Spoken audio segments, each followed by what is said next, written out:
All right, I think we're getting close. Wow, this is a pretty remote section of western Maine, Jeff. Not much up here at all. No, that's true. Not much population. We've only passed a few houses here on Route 35, and they're pretty spread out. And yet, we're getting close to our destination. A spot that will arguably put us within reach of the world. I don't understand. Oh, wait, pull over, right over by this fence. Right here, it's the intersection of routes 35 and 5. Okay. Yeah.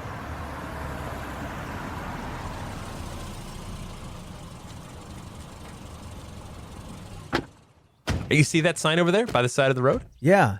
Oh, wow, look at that. Wait, we're not 25 miles from Sweden, are we?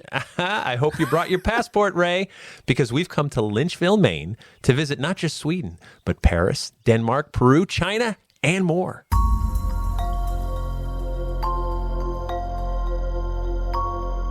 I'm Jeff Belanger, and welcome to episode 337 of the New England Legends podcast. And I'm Ray Auger. Thanks for joining us on our mission to chronicle every weird legend in New England, from roadside oddities to haunts, aliens, monsters, and the just plain weird. We love it all. And we get most of our story leads from you. We appreciate being a part of this strange community with you. So reach out to us anytime through our website if you've got a story you think we should check out. We're going to explore Maine's oddest roadside sign right after this quick word from our sponsor. Okay, Jeff, we're staying in Lynchville, Maine at the intersection where Route 35 splits to the north and becomes Route 5 to the west. Right. So Lynchville is technically an unorganized territory in Maine. You won't find a town hall here or anything like that. And sometimes the sign is listed as residing in Bethel, Maine. But no matter which town claims the land, it's located right here at the intersections of routes 35 and 5. So I'm staring at this road sign in front of us. Maybe 15 feet tall or so. Yeah. And there's a bunch of arrows pointing in either direction. But come on, the sign can't be right. It actually is correct. So go ahead and give it a read. Okay. Starting at the top, it says Norway, 14 miles to the right, which is south. Then Paris, 15 miles to our south. Next is Denmark, 23 miles to the south. Naples, 23 miles south. Then there's Sweden, 25 miles south. Then Poland, 27 miles south. Below Poland is Mexico, 37 miles to our left, which is north. Then Peru, 46 miles to the north. And last is China, which is 94 miles to the north. It's pretty crazy, right? Now, I've seen signs like this before with major international cities listed on them, but those signs give the real mileage, like London is 3,185 miles away, things like that. Yeah, I know. I've seen those too. Yeah, Paris, France is not 15 miles away, though. No, you're correct. Paris, France is not even close to 15 miles away, but Paris, Maine is 15 miles away. So Maine has towns named after all these places? It does. So the sign went up in the 1930s and became a popular roadside oddity almost right away. It's been the subject of postcards, and of course it's been stolen a few times. After it was stolen in August of 1957, the Maine Highway Department replaced it, making all right in the world again. So Maine has towns named after all these international places. They do. Let's take them one by one. The town of Norway, Maine was originally known as Rustfield, named for Salem, Massachusetts sea captain Henry Rust. Back in 1795, when this land was still Massachusetts, locals tried to incorporate Rustfield. But according to the Norway Historical Society, the legislature chartered the town in 1797 as Norway due to some kind of clerical error, and that's how it's remained. Maine became a state as we know it today in 1820, so Norway, Massachusetts became Norway, Maine. Now, next down on the list is Paris. The town was first settled in 1779 by Lemuel Jackson, John Willis, and their respective families. It was originally called Number 4 Plantation. That doesn't have much of a ring to it, does it? No, it doesn't. The town incorporated as Paris in 1793, and like Norway, became part of Maine after Maine became its own state. Which brings us to Denmark. Now, this town was incorporated in 1807. They decided to name it Denmark in solidarity with the country of Denmark. See, the British Royal Navy had attacked Copenhagen in 1801 and in 1807, and the taste of the American Revolutionary War was still pretty fresh in everyone's mouths around here. So calling the town Denmark was also a bit of a protest against the British. And that brings us to Naples. The town was first settled in 1774 and then officially incorporated in 1834. It's located just north of Sebago Lake. It was named after Naples, Italy. Maybe because the coast of Sebago Lake reminded someone of the coast of Naples. Could be. Now, Sweden, Maine is next. Originally called New Suncook Plantation, the land was granted by Massachusetts in 1774. In 1800, the town was incorporated as Lovell, after Captain Lovell, a local hero from Drummers' War. In 1813, the southeastern portion of the town was incorporated as Sweden, named after the country. By now, naming these towns after cities and countries in Europe was getting to be a trend. Poland, Maine was first settled in 1768 as Bakerstown Plantation. Moses Emery was one of the town's earliest settlers and a representative to the General Court. He procured the incorporation of the town in 1795 and was given the honor of naming it. He could have named it for himself, but instead he chose Poland because he knew an old song of the same name. We all know how an earworm doesn't leave us alone sometimes, so Poland, Maine it is. This is also the town where the famous Poland Springs water comes from. And that brings us to Mexico, Maine. Back in 1789, Colonel Jonathan Holman was granted this land called Holmanstown Plantation. And in 1803, part of this plantation became the town of Dixfield. Then in 1818, the rest of the town was incorporated as Mexico as a sign of solidarity with Mexicans fighting for independence from Spain.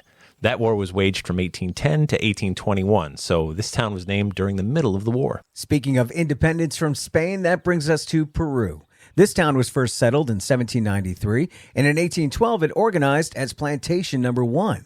But it was officially incorporated in 1821 as the 240th town in Maine. They named it Peru as a sign of solidarity with people from Peru who declared their independence from Spain in 1821. And last but not least is China, Maine.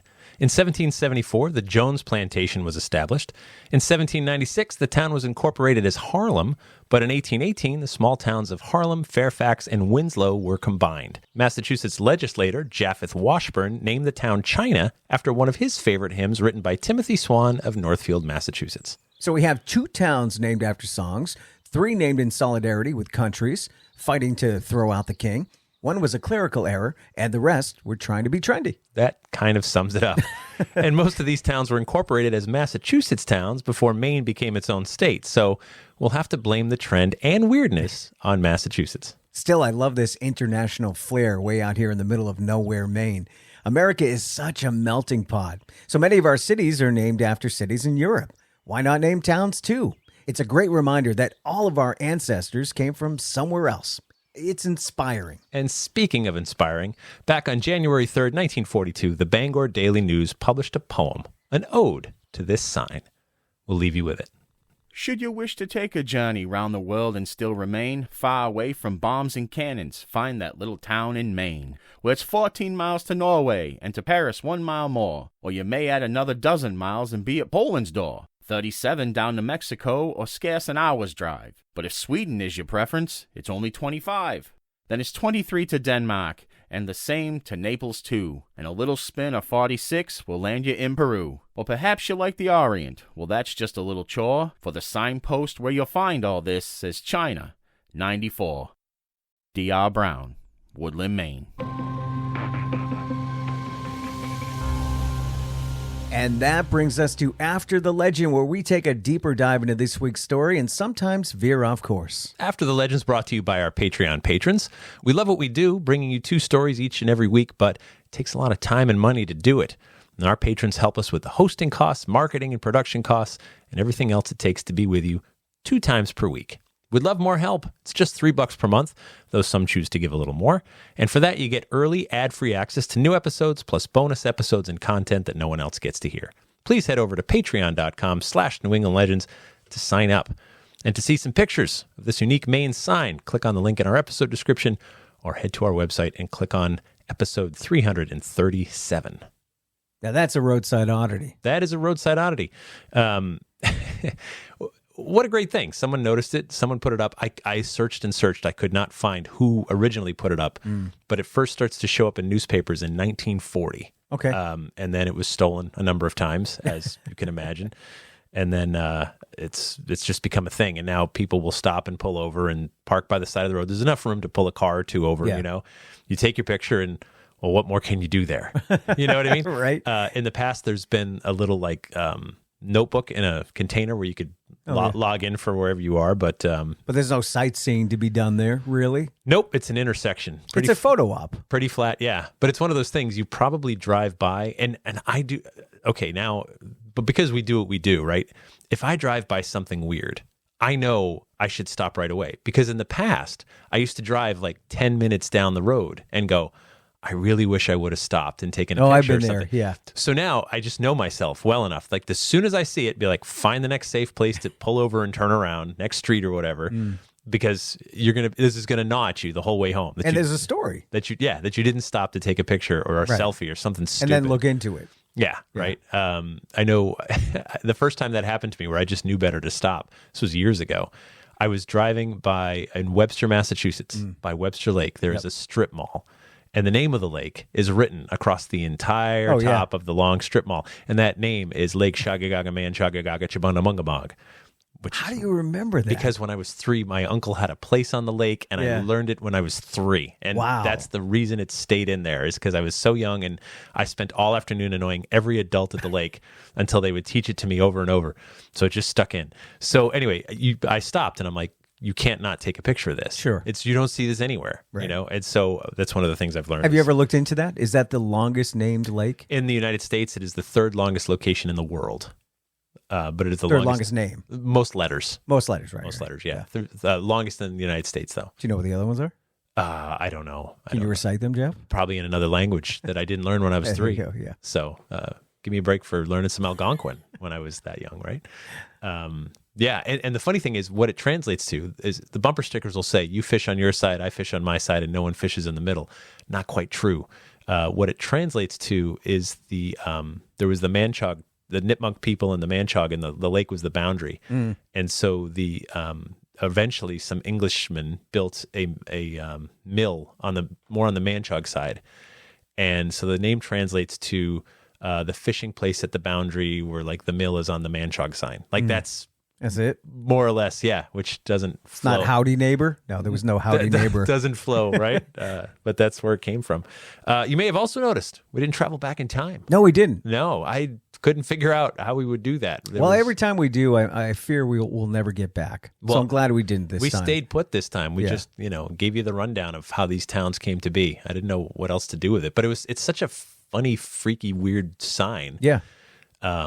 That I felt like it deserved. I think it's stuck in your head that we have to travel back in time every episode. I don't think we do. No, this one we didn't. That's a good one. Just the story alone. Yeah, it's enough. That's it. Yeah, so when we do travel back, I like to see what happened that made it happen. But it's just not always necessary. Yeah. Like in this case. Because it's kind of a mystery as to how it went up and who put it up, right? We'll go to 1930 and we'll hear banging and that's funny. I'll put this sign up. See ya. Well, that's another thing. We're back. There was no room for sound effects, really. No, so it was just there. I was looking for the bang, bang, bang and the saw, like the same. No, it's just the signs there. Once in a while it gets stolen or repainted or whatever. Yeah. Well, thanks for making my job easier this week. Now it's just a piece of Maine Americana, which is really cool. But I wonder if it's ever been stolen.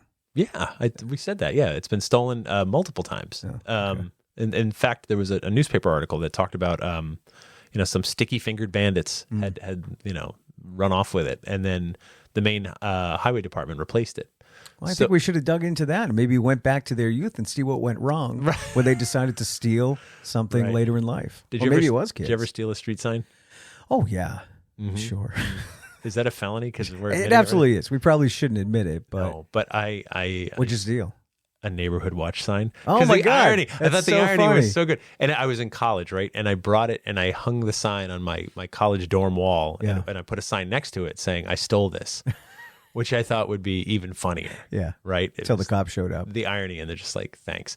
Thanks for making our job easier, Jeff. Now that I'm an adult taxpayer, I'm like, oh, those darn kids. Stupid I was kids. one of them. That was me. Because right, you're like the town has to pay for that. And I got a hold of a Ray sign, Ray Street. Oh, sure. Yeah, so had to do that. Right. Well, fair. I mean, they had that coming. Exactly. Don't call it Ray Street if you don't want Ray to steal it. It's funny. Recently, in the last couple of years, we bought a stop sign so I could write "don't" above it and "believe in" below it. You bought it. But we bought it. I could have went out and stole one. Yeah. But at 50 years old, I'm like, let's go purchase a stop sign. And being old and lazy, you'd probably get the one at the end of your street. And then like your neighbors start getting in accidents and you're like, I'd get in the accident. Right, I stole that. Yeah, wham. Why did you stop? Oh, yeah. Oh, my fault. Because this is actually so my fault. I stole the sign and then forgot I stole it and blew through it. Even if they were in the wrong, I'd say, no, Yeah. it's my fault. No, and I don't want to explain why. I'm an Trust idiot. me. How old are you? Never mind. Doesn't matter. No, I get it. So yeah, that's anything weird is going to get stolen. Like, folks, if you've ever been to Ireland, the Blarney Stone. Yeah. Oh, don't kiss it. Don't kiss it. Don't kiss That's it. the thing. You're supposed to kiss the Blarney Stone. The locals are at the pub late at night, and they got to go. I've heard that, yeah. And they go where all the tourists are going to be kissing. Yep. Purposely. So, wouldn't you? Yeah. Like, oh, yeah, absolutely. Quite frankly, if I lived there and I was, completely drunk at the bar as it closed and they're kicking us out and they're like, hey, you guys want to go to the Blarney Stone? We're like, especially after spending time at a pub where there was a bunch of tourists with their fanny packs and their cameras, speaking, with American accents. To be like, forget these people. I'm kissing I'm peeing on the Barney Stone. Yeah. Because I know, and then I'd tell them, like, before you leave, don't forget to go kiss the Barney Stone. Got it. It's good luck. Then I'd go out there and do it. Tastes like Guinness. It's if there's a roadside oddity, someone's going to defile it in some way. That's just how it is. Please hit the subscribe button wherever you get your podcasts. And if you'd post a review for us, we'd be most grateful. Podcasts like New England Legends count on you to spread the word. The more people listening, the more people who write in with strange legends to become future episodes. It takes a community to do this. We're glad to be a part of it with you.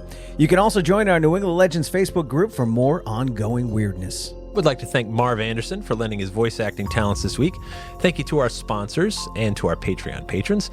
And our theme music is by John Judd. Until next time, remember, the bizarre is closer than you think.